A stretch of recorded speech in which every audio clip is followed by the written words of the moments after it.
नाज़रीन, 5 दिन पहले ये अफसोसनाक वाक़या पेश आता है कि जज साहब जो इस्लामाबाद हाई कोर्ट में अभी ऑन ड्यूटी जज हैं, जस्टिस हैं आसिफ साहब, उनका साहबजादा है अबू ज़र रेकी, इनका कोयटा से इनका ताल्लुक़ है। ये सारी चीज़ें हम आपके सामने रख चुके हैं। बच्चे की उम्र 16 साढ़े 16 साल थी। ये अपनी गाड़ी को बड़ी तेज़ रफ्तारी से चला रहा था शारे दस्तूर के ऊपर। 2 बच्चियाँ जो PNCA से घर वापस जा रही थी काम काज करने के लिए, क्योंकि जिस तरह वालिद का मैंने बयान देखा, वो कहती थी मेरी बेटी जो मेरा राइट हैंड था। तो अब वो बच्चियाँ अल्लाह को प्यारी हो जाती हैं और जज साहब के जो साहबजादे हैं इनको पुलिस पकड़ लेती है। लेकिन इस वाक़े के बाद ना CCTV फुटेज आई। कराची में एक इंसिडेंस होता है तो वहाँ CCTV फुटेज आई, बताया कि जी एक बड़ा डंपर गुजरा था, वो जो बच्चा छोटा सा जो है वो गटर में गिर गया था, जाँ बाक हो गया था, अल्लाह को प्यारा हो गया था, कम सुन छोटा था शहज़ादा। अब जनाब वो उसकी CCTV आ गई थी।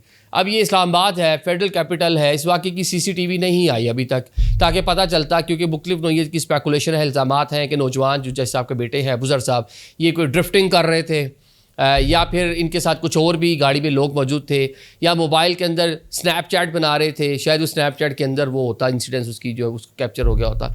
ऐसी कोई चीज़ भी मीडिया पर नहीं आई, ना आने दी गई, और गाड़ी जो है वो थाने से पहले चली गई थी। वो स्कूटी जो है वो वहाँ पर मंजर कशी के लिए मौजूद थी कि किस तरह ये वाक़या पेश आया।